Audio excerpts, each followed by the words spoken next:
Bien, jóvenes, buenos días. Por favor, confirmar audio y diapositiva correspondiente.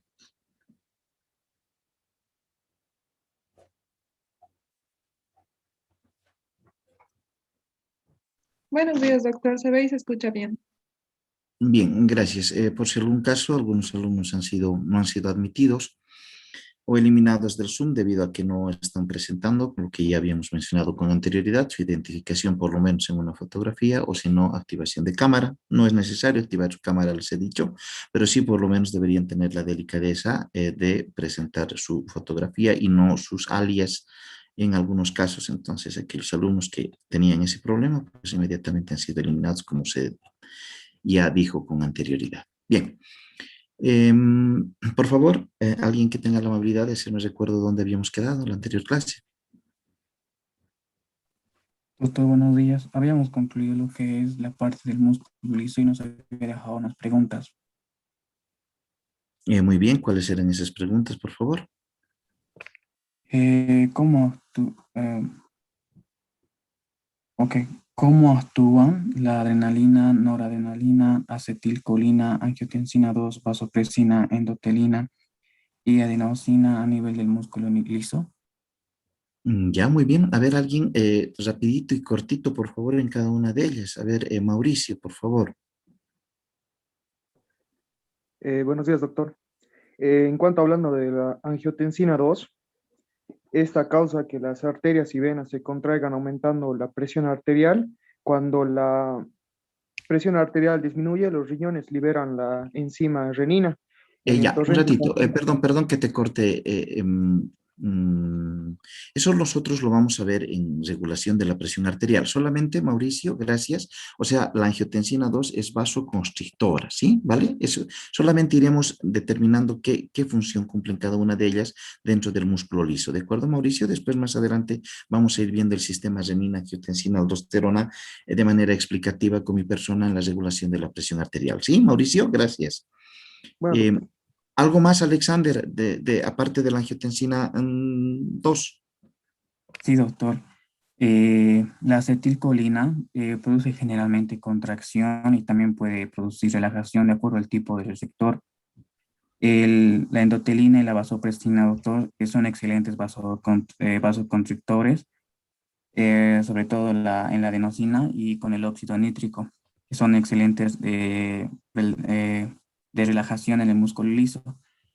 Luego, la angiotensina, vasopresina y endotelina también en el músculo liso son constrictores. Y por último, la acetilcolina, la noradrenalina y adrenalina pueden producir contracción y relajación dependiendo también del sector. Eso es doctor. Muy bien, entonces, obviamente vamos a ir viendo todos estos componentes de la adrenalina, noradrenalina, cuando hablemos del sistema nervioso. La esencia principal de haberles hecho estas preguntas y que ustedes averigüen, justamente era, eh, en realidad ha creado un poco de confusión en ustedes, principalmente hablando de la adrenalina y noradrenalina. Pero ¿qué quería que ustedes tomen en cuenta como un aspecto fundamental? Es el receptor. Sabemos que las células deben tener diferentes receptores o tienen diferentes receptores. Entonces, de acuerdo al receptor, una sustancia, un componente, un neurotransmisor puede ser, ¿sí? En este caso, vasoconstrictor, ¿sí? Vasoconstrictor o vasodilatador, ¿de acuerdo? Entonces, la idea está en el tipo de receptor que tengan las células. Entonces, para completar este proceso de enseñanza-aprendizaje, pues vamos a ir viendo más adelante, obviamente, ¿no? En el sistema nervioso, la adrenalina, noradrenalina, la endotelina, sí, tiene un componente vasoconstrictor muy importante. El, eh, a ver, otro componente importante que dijiste, Alexander, por favor, hazme recuerdo, el óxido nítrico, por ejemplo, es un vasodilatador también por excelencia. Entonces vamos a ir viendo cada uno de ellos, ¿de acuerdo? Bien, mm, nosotros habíamos hablado sobre la contracción del músculo liso y el músculo esquelético. Ahora ya hemos acabado en realidad la unidad número 3 y entraríamos a la unidad número 4, que es hablar del sistema cardiocirculatorio. El sistema cardiocirculatorio es una de las unidades más amplias, más ampulosas, donde pues vamos a hacer énfasis principalmente en el corazón y en el tracto circulatorio. También acá en esta unidad vamos a hablar bastante de electrocardiografía. Vamos a aprender a leer un electrocardiograma con todos ustedes desde los conceptos básicos hasta los conceptos más complejos y poder determinar una lectura adecuada para ustedes como estudiantes de segundo año de una lectura de un electrocardiograma normal y algunas otras esencias importantes de un electrocardiograma patológico, ¿de acuerdo? Entonces hay mucho que hablar en esta unidad 4. Bienvenidos entonces a la unidad 4, que es hablar ya del corazón y del aparato cardiocirculatorio, ¿sí? Para hablar de esto, obviamente ustedes ya saben, ya me conocen perfectamente ya en los meses que hemos estado pasando clases. Lo que yo hago con el sistema Bolonia, que es el que yo utilizo, queridos jóvenes, es de justamente darles conceptos separados, hemos dicho, ¿no? Con conceptos totalmente aislados, para que después los juntemos y tenemos un conocimiento muy marcado de lo que estamos hablando. Pues lo mismo vamos a hacer con el tracto cardiocirculatorio. Para hablar del corazón, me nace entonces el tema número 14, que sería el corazón como bomba. Sabemos nosotros que el corazón cumple la función de una bomba impelente y expelente a nivel de la sangre, pero para eso nosotros debemos determinar ¿cómo vamos a estudiar al corazón? ¿Sí? ¿Vale, chiquillos? Al corazón vamos a estudiar desde dos puntos de vista importantes. En realidad, a nivel fisiológico, no sé cómo hacen en anatomía, pero a nivel fisiológico nosotros vamos a dividir en dos corazones, ¿sí? El corazón derecho y el corazón izquierdo. Así manejamos en fisiología. Porque sabemos que la funcionalidad del corazón derecho y del corazón izquierdo es muy diferente. Aparte, vamos a hablar de presiones y vamos a ver que las cámaras a nivel del corazón derecho son muy diferentes a la del corazón izquierdo a nivel de presiones en milímetros de mercurio, a nivel de su funcionalidad, etcétera, etcétera, etcétera. ¿De acuerdo? También vamos a destacar que el corazón derecho nos va a dar un tipo de circulación, que es la circulación pulmonar, y el corazón izquierdo nos va a dar la circulación sistémica o también denominada mayor. Entonces tenemos diferentes formas de enfoque para hablar del corazón como bomba, ¿de acuerdo? Bien. Algo muy importante, estimados jóvenes, es de que, y esto quiero que jamás ustedes se olviden, ¿de acuerdo? Al corazón nosotros vamos a ver desde dos puntos de vista, ¿sí? Desde dos puntos de vista, y esto jamás se olvide. Desde un punto de vista eléctrico y desde un punto de vista mecánico, ¿sí? Obviamente estos dos están directamente relacionados, sí, el aspecto mecánico y el aspecto eléctrico. A ustedes les han debido enseñar en anatomía qué es el aspecto eléctrico, pero de todas maneras, en el tema número 16 yo les voy a explicar en qué consiste el sistema eléctrico, desde el nódulo sinusal, Bach, Mawenke Bach, Torel, Ashok Tawara, Has de His, derecha e izquierda, fibras de Purkinje, etcétera, etcétera, ¿de acuerdo? Pero, ¿qué quiero que tomen en cuenta ustedes, principalmente jóvenes? Es el aspecto mecánico y el aspecto eléctrico. O sea, a ver, por ejemplo, si ustedes ven un paciente que tiene un problema cardíaco, todavía no saben qué es, pero parece que hay un problema cardíaco severo. Entonces, hemos dicho que debo yo ver al corazón primero desde su funcionamiento eléctrico y desde su funcionamiento mecánico, nos ha dicho el doctor Beltrán.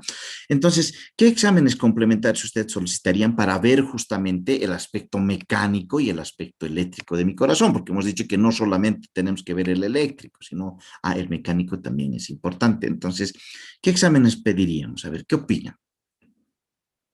Complementarios. ¿Quién? Frecuencia cardíaca y electrograma, doctor. Frecuencia cardíaca, ¿eso será un examen? La frecuencia cardíaca, un examen de gabinete. Ya, el electrocardiograma te acepto. El electrocardiograma lo que nos va a dar a nosotros es ver la actividad eléctrica del corazón. Pero la frecuencia cardíaca será un examen. ¿Qué pediríamos para ver al corazón desde su punto de vista mecánico? cómo está funcionando, cómo son sus paredes, serán gruesas, serán delgadas, se estará contrayendo bien las aurículas, los ventrículos. ¿Qué opinan? Tal Forma vez del una corazón. radiografía, ¿Perdón? una radiografía quizá, doctor. Radiografía. La radiografía me va a mostrar el tamaño del corazón, sí, pero su funcionamiento no me va a mostrar desde el punto de vista mecánico una radiografía. A ver, vamos, ¿quién más? Vamos, chicos, equivóquense, no hay ningún problema. Doctor, una resonancia magnética cardíaca. No, una resonancia no muy complicado. A ver, Cristian. Una ecocardiografía, doctor. Exactamente, ¿no? Un ecocardiograma. Muy bien, un ecocardiograma y un electrocardiograma hacen que nosotros veamos entonces, ¿sí? Desde el punto de vista mecánico y desde el punto de vista eléctrico. ¿Sí? Jamás se olviden, chiquillos. ¿Sí? Yo quiero ver cómo está funcionando el corazón. La mayoría, el electro me dice que está bien. Entonces el corazón está bien. No, no, no, no, no. Debo todavía de ver el aspecto mecánico y para eso pido un ecocardiograma. Muy bien, jamás se olviden eso. ¿Sí? Consejo de conejo. Bien. Si nosotros queremos hablar desde el punto de vista eléctrico, lo vamos a ver más adelante, hemos dicho, cuando veamos electro. Entonces, nos abocaremos al punto de vista mecánico. Y si yo veo desde el punto de vista mecánico, primero tengo que ver y tengo que volver a hablar de músculo. Sí, todavía me faltaba hablar de la contracción del músculo cardíaco. Este músculo, a ver, fíjense, esta imagen es sumamente elocuente para mí. Me costó buscar un poquito, pero encontramos en la red esta imagen donde me muestra que el músculo cardíaco tiene un músculo en diferentes posiciones y en diferentes direcciones, ¿sí? Entonces digo, y llego a la conclusión de que el músculo cardíaco tiene la forma de un sinsitio. El músculo cardíaco tiene la forma de un sinsitio. ¿Y qué será sinsitio? Pues sinsitio es una forma de una red, si me permiten el término. Entonces, esta red hace de que el corazón se contraiga en todas direcciones, como ustedes están viendo acá, en todas las direcciones, porque necesitamos una contracción de todo el músculo cardíaco. ¿Sí? Y para que se contraiga todo el músculo cardíaco, tiene que tener esta disposición. ¿Cómo se llama esa disposición? Sinsitio. ¿Qué entendemos por sinsitio? Una forma de red que engloba a todo el corazón. Algo que nos llama la atención es de que si una parte del corazón se contrae, pues tiene que contraerse todo el corazón. A esto nosotros vamos a llamar una ley, la ley del todo o nada, así se llama, ¿sí? Y tiene que ver con la capacidad eléctrica que tiene nuestro corazón, que eso ya lo vamos a ver más adelante. Obviamente dentro de nuestras cámaras, dentro de nuestras aurículas y de nuestros ventrículos inclusive, el músculo cardíaco varía. Obviamente no en su funcionalidad, pero sí en sus características, ¿no? No es lo mismo, por ejemplo, un músculo auricular que un músculo ventricular. Inclusive no es lo mismo el ventrículo derecho versus el ventrículo izquierdo dentro de sus características, ustedes saben, pero más adelante igual les voy a explicar. Solo ahora estamos viendo consideraciones generales, ¿sí? ¿Cómo se contrae el músculo cardíaco? Muy similar a todos los músculos, ¿no? Con una despolarización y una repolarización y que tiene que ver con entrada y salida de iones, ¿no? ¿Qué nos llamaba la atención en el músculo cardíaco? A ver, ¿quién me dice? ¿Qué nos llamaba la atención en el músculo cardíaco que era muy importante, ¿no? A ver, ¿quién me dice? ¿Alguien? ¿Qué diferencia importante tenía el músculo cardíaco a nivel de su contracción? A ver, Cristian. Que tenía una meseta y que era más largo, más Sí, segundos, más sí, milisegundos. Cristian. Sí, Cristian, ¿no? Tenía una meseta, ¿no? ¿Y para qué servía esa meseta? ¿Sabes, Cristian? ¿Cuál es la función esencial de esta meseta del músculo cardíaco? ¿Por qué tiene que tener esta meseta? ¿Qué es un tiempo de duración que tiene que ver? Para mantener más la contracción. Mm, no. Pero Bueno, ya tenemos una idea. Primero, explicaremos que la meseta dada por el corazón está principalmente marcada por el ingreso de calcio. El calcio era el que nos proporcionaba a nosotros entonces la meseta característica, porque los otros músculos, ¿cómo era? Despolarización, repolarización, despolarización, repolarización, despolarización. Entonces no había una meseta muy marcada como tenemos en el cardíaco, que era justamente por el calcio. El calcio era muy importante en todos los músculos, pero en el liso también marcaba importancia. ¿Se acuerdan que nos prestábamos calcio del extracelular, etcétera? Acá es más marcado todavía la importancia del calcio en el esquelético, o digo, perdón, en el cardíaco. ¿Para qué servirá esta meseta? A ver, vamos a ir viendo. Quedamos en una duda, con una incógnita. ¿Para qué sirve la meseta? Vamos a ir viendo más adelante. A ver, ¿se acuerdan ustedes qué era la tetanía? ¿Quién me dice qué era la tetanía? A ver, rapidito, ya habíamos visto esto en el músculo esquelético. ¿Qué era la tetanía? ¿Alguien se acuerda qué era la tetanía? Cristian. Eran contracciones espasmódicas por hipocalcemia. Eso, por una disminución de aproximadamente el 50% de calcio, ¿no? Contracciones espasmódicas del músculo. ¿De cuál músculo, Cristian? Esquelético. Esquelético. Ahora te hago una pregunta a ti, o sea, obviamente no sé si me puedes explicar, ¿no? Pero no creo. A ver, ¿habrá tetanía en el corazón? No, doctor, porque creo que tiene almacenamiento de calcio y por eso no depende del calcio en la sangre. No, dependemos también, te cuento del calcio y del leche, ¿ya? Entonces, para mañana me averiguan por qué no hay tetanía en el corazón. Tiene algo que ver con lo que tú estás diciendo, Cristian, pero más vamos a consolidar más ese conocimiento, ¿de acuerdo?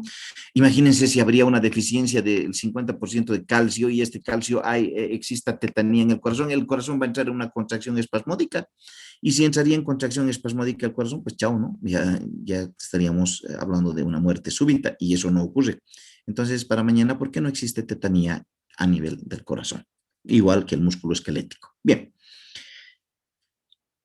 Este tiempito que hay de meseta en el corazón, por favor me corroboran si se ve lo que estoy dibujando en la pantalla. ¿Sí? Sí se ve, doctor. Muy bien. Este tiempito que nosotros habíamos marcado como meseta, ¿sí? Como meseta en el corazón, nos da la posibilidad de que exista más o menos aproximadamente un 0.2 segundos o 0.02 milésimas de segundo. Cualquiera de los dos es el mismo valor, ¿sí? Entonces, hay un tiempo de espera, o sea, este es un tiempo de espera, ¿ya? Eso se llama espera, la meseta. A ver, la lógica nos dice esto, ¿no? El corazón, ¿sí? Primero tiene sístole y diástole. Ahora la pregunta es, ¿habrá un solo sístole o habrá varios sístoles? ¿Qué opina? ¿O es sístole, diástole, como les han enseñado en el cole? ¿O habrá varios sístoles? ¿Qué opinan?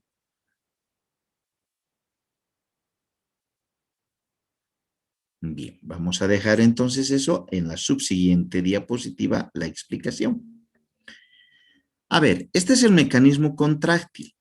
Este mecanismo contráctil es muy similar al mecanismo de los otros músculos. Claro, este es un híbrido, si me permiten el término. A ver, ¿qué nos llama la atención al igual que el músculo liso primero? A ver, ¿con qué relacionaríamos con el músculo liso? A ver, ¿qué sería muy similar al músculo liso y el músculo cardíaco? La primera diferencia.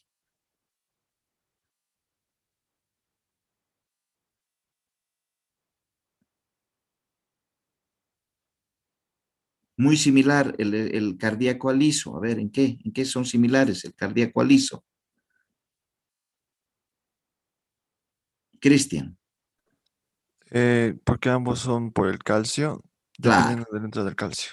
exacto. O sea, también igual que el liso nos prestamos calcio, Cristian, ¿estás fijándote? Nos prestamos del electro. ¿Sí? Claro, porque es muy importante el calcio, ¿no? Si no habría calcio en el corazón, no tendríamos meseta, y eso es complicado. Entonces nos prestamos, al igual que el liso. Bien. Al igual que el esquelético, ¿qué sería? Al igual que el esquelético. ¿Cuál sería la afinidad entre el cardíaco y el esquelético? Que luego el calcio retorna al retículo sarcoplásmico, doctor. Ya, genial. Y se va también el calcio por la bomba, la que nos hemos prestado en el LEC, se va por la bomba de De Calcio. sodio y calcio. Muy bien, perfecto. Vale. Otra que se parece al esquelético, la más importante, el cardíaco se parece al esquelético ¿en qué parte? Al liso se parecía porque nos prestábamos calcio de LEC. ¿Al esquelético en cuál? Aparte de lo que ustedes me han dicho. La presencia de túbulos transversos, doctor. Sí, pero principalmente la troponina. ¿Aquí hay troponina o no hay troponina? ¿El complejo troponina hay o no hay en el cardíaco? Igual que el esquelético. ¿Existe o no existe el complejo troponina en el esquelético? Sí, doctor. Sí, existe. ¿Y cuáles eran importantes? ¿Se acuerdan que hay dos troponinas que nos van a manifestar una lesión cardíaca importante cuando existe mayor producción? ¿Cuáles eran esas dos troponinas? El T y el I. Ah, ¿se acuerdan que esto, en qué casos pedíamos troponina T I? Cuando sospechábamos de un Infarto. Exacto, ¿se acuerdan? Muy bien. Entonces, hay algunas cosas sumamente importantes. Lo demás, nada que ver, ¿no? Ahora, palabra clave. Los túbulos T, uno de sus compañeros ya digo, los túbulos T sí existen en el esquelético, pero también en el cardíaco. Y ahora aquí está la idea. Los túbulos T, chicos, en el cardíaco son muy importantes. A ver, ¿a qué me refiero? Aquí está, aquí en la imagen, fíjense. Aquí está el túbulo T, ¿sí? Que justamente hace que ingrese el calcio. ¿Sí? Ahora, la idea es esta. El túbulo T tiene una marcada importancia en el cardíaco por ingreso del calcio porque le va a dar la fuerza de contracción. La fuerza de contracción del músculo cardíaco, chicos, ¿sí? Se da por los túbulos T. En cambio, la fuerza de contracción del esquelético se va a dar por el retículo sarcoplásmico que almacenaba calcio. Esa es una diferencia sumamente importante. Sabemos que el músculo esquelético y el músculo cardíaco tienen una fuerza de contracción importante, pero esa fuerza de contracción importante no proviene del mismo lugar. La del esquelético, del retículo sarcoplásmico y su almacén de calcio. La del cardíaco proviene de los túbulos T que permiten el ingreso de calcio al interior de la fibra muscular cardíaca. Entonces, para eso nosotros debemos resaltar como un componente esencial en la contracción del músculo cardíaco a los túbulos T que transportan al componente también esencial que es el calcio. ¿Sí? Bien.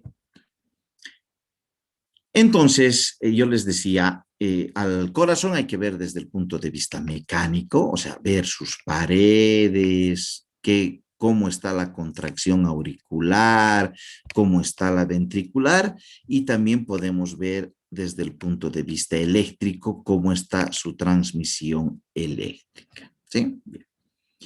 Hemos visto de que el corazón tiene una meseta. Esa meseta duraba 0.02 milésimas de segundo y la pregunta quedaba ¿por qué y para qué sirve? Pues a ustedes en el colegio les han enseñado que existe sístole y diástole. Pues no es tan así. Me estoy fijando acá de que había existido 2 sístoles. A ver, chequen. ¿Cuáles habían sido esas 2 sístoles, chicos? Auricular y ventricular. Ah, entonces eso quiere decir que primero se contraen ¿quiénes? Las aurículas. Y luego se contraen los ventrículos. Entonces en la sístole existe sístole auricular y sístole ventricular. Entonces aquí está pues la esencia. Ah, era así mi potencial de membrana y potencial de acción del músculo cardíaco. Despolarización. Entonces acá se contraen las aurículas y nos da tiempo. ¿Este tiempo para qué había servido entonces? ¿Este tiempo para qué sirve después de la contracción de las aurículas? Esa Para la meseta. contracción de los ventrículos. No, pues todavía. ¿Para que se llenen? ¿Para qué? Para que se llenen los ventrículos. Exactamente. Esta meseta nos va a dar a nosotros la posibilidad de que se carguen, de que se llenen de manera adecuada. ¿Quiénes? Los ventrículos. Si no existiría meseta, chiquillos, los ventrículos se cargarían a medias y expulsarían la poca cantidad de sangre que tendrían y todo sería un caos. Nuestra circulación sistémica, nuestra circulación pulmonar sería todo un desastre porque apenas este pobre ventrículo expulsaría la sangre que apenas le llega. Entonces, justamente esa meseta que nosotros tenemos en el corazón es para permitir que estos ventrículos se carguen de manera acorde después de una sístole auricular. Entonces estamos aprendiendo dos conceptos que jamás habíamos visto, que era, primero se contraen las aurículas para cargar a los ventrículos y los ventrículos expulsen una cantidad adecuada de sangre en la sístole ventricular. Y que ese motivo de cargar la sangre justamente nos va a dar la electricidad del corazón y una meseta importante que se da por el calcio. Fíjense cuán importante es. Y aparte de eso, estoy viendo acá de que si bien hay dos sístoles y hay una sola diástole, que es la relajación de los ventrículos, de que este ciclo, denominado ciclo cardíaco, inclusive ni siquiera está compuesto solamente por estos tres pasos importantes, sino que está dado por seis pasos muy marcados en el ciclo cardíaco. Esos seis pasos los vamos a ir viendo el día de hoy, que vamos a denominar el ciclo cardíaco. Para ustedes, la palabra ciclo, ¿qué entienden ustedes por ciclo? A ver, jóvenes, ¿quién me dice primero? ¿Qué es un ciclo?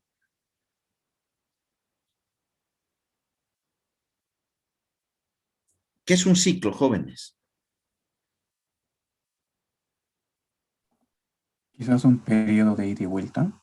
Un periodo de ida y vuelta. A ver, Ruth, ¿qué dices? Un proceso que en cuanto termina, inicia otro continuamente sin detenerse, doctor. Exacto, Ruth. Sí, gracias. Ambos tienen más o menos la misma lógica. Por favor, jóvenes, les pido que participen. Sí, parece que los demás entran, ponen su presente, porque me parece interesante. Hay 48 personas con presente y solamente 46 participantes. No se olviden que yo todo esto lo tengo registrado y voy a ver quiénes se han salido, ¿no? ¿Sí? Y quiénes han presentado solamente su presente. No entren a fisiología, estimados jóvenes, por el presente. Entren para aprender. ¿Sí? Y aquellos que solamente lo dejan la cámara prendida o grabándose o cualquier cosa, pues bueno, a ellos les deseo mucha suerte en su examen. En cambio, aquellos que vienen a aprender conmigo, a ellos sí les deseo mucho éxito en su examen y en su vida profesional. A los demás sí les deseo suerte. Entonces tengan mucho cuidado con ese aspecto, ¿sí? Vale. Lo que dijo Ruth es claro y Alexander, ¿no? Un ciclo es un lugar de inicio y un lugar de final idéntico. Inicia acá y termina acá.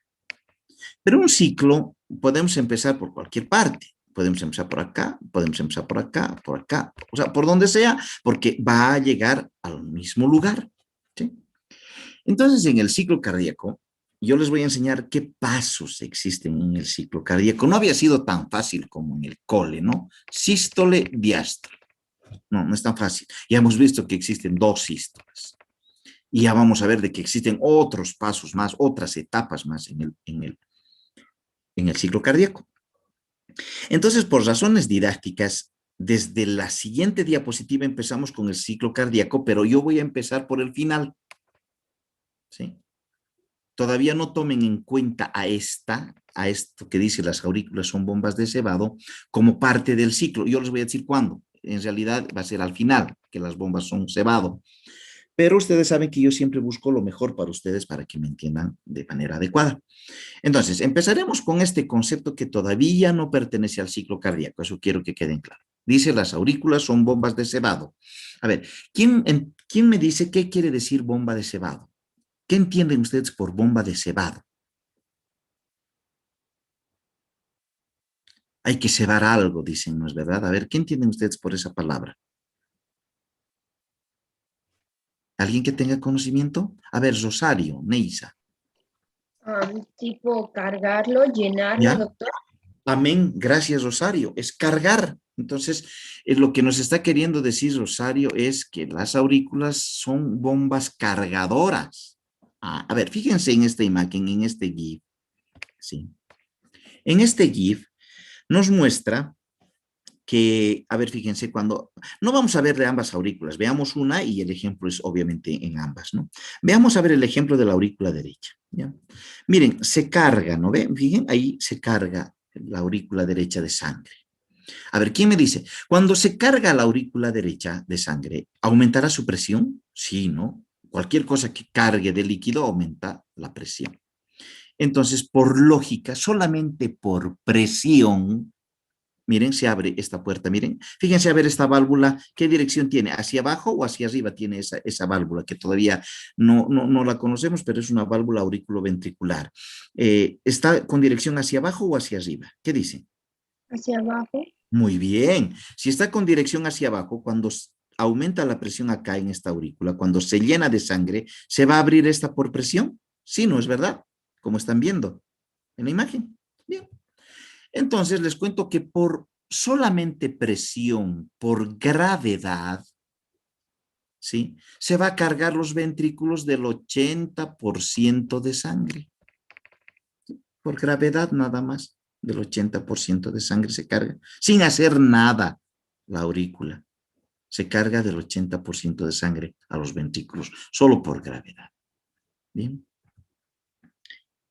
Pero a ver, ahora sí les ve, empezamos con el ciclo cardíaco. El ciclo cardíaco, inciso A, parte 1, sístole auricular. ¿Qué me dice la sístole auricular, chicos? ¿Qué será la sístole auricular? Es la contracción de las aurículas.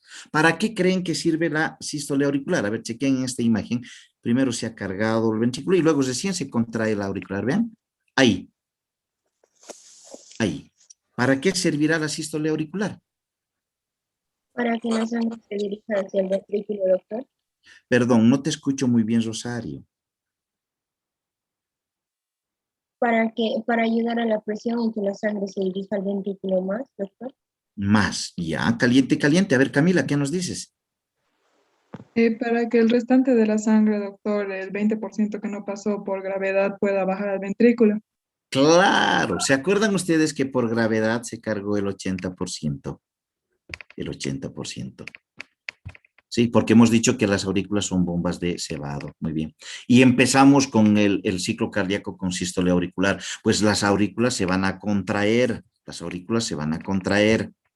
¿Por qué necesitamos contraerse? Es como, digamos, exprimir a las aurículas. Porque necesitamos cargar el 20% restante. ¿Se acuerdan que faltaba? Ahí está, esa es la función de la sístole auricular. Todos pensaban que la sístole auricular servía para cargar ventrículos. No es cierto. La sístole auricular sirve para cargar el otro 20% restante, producto de que las aurículas habían sido bombas de cebado y por inercia, por gravedad, cargaban el 80% de sangre. Entonces, esa es la función esencial de la sístole auricular.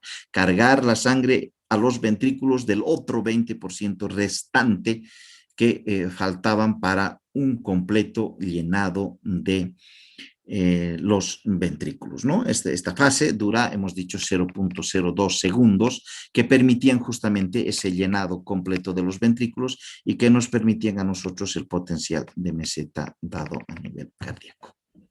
Bien, por razones didácticas vamos a quedar acá, entonces en la sístole auricular, que era la primera fase del ciclo cardíaco, y ya mañana vamos a ver las otras restantes que son sumamente importantes que nosotros debamos tenerlas en cuenta, ¿de acuerdo? También quiero mencionar que vamos a pasar rapidito el ciclo cardíaco y también los focos de auscultación, etcétera, etcétera. Obviamente, sin obviar conceptos importantes para tener más tiempito con electrocardiografía. día. Lo que yo quiero con ustedes es sacarlos leyendo el electrocardiograma, que es muy importante para todos ustedes también. Bien, entonces el día de mañana vamos a continuar con el ciclo cardíaco y los focos de auscultación cardíaca. Sí, nos vemos el día de mañana. Que tengan una excelente jornada. No se olviden entrar siempre con su identificación. Ahora sí, los veo a todos, ¿sí? Aquellos que están con fotitos y aquellos que no tienen fotitos, pues tienen su cámara. Eso es importante porque si no van a ser eliminados porque ya hemos puesto pues ya las reglas desde más antes, ¿no? Bien, que tengan una excelente jornada, chicos. Hasta luego. Hasta luego, doctor. Hasta luego, doctor. Hasta Gracias. luego, doctor.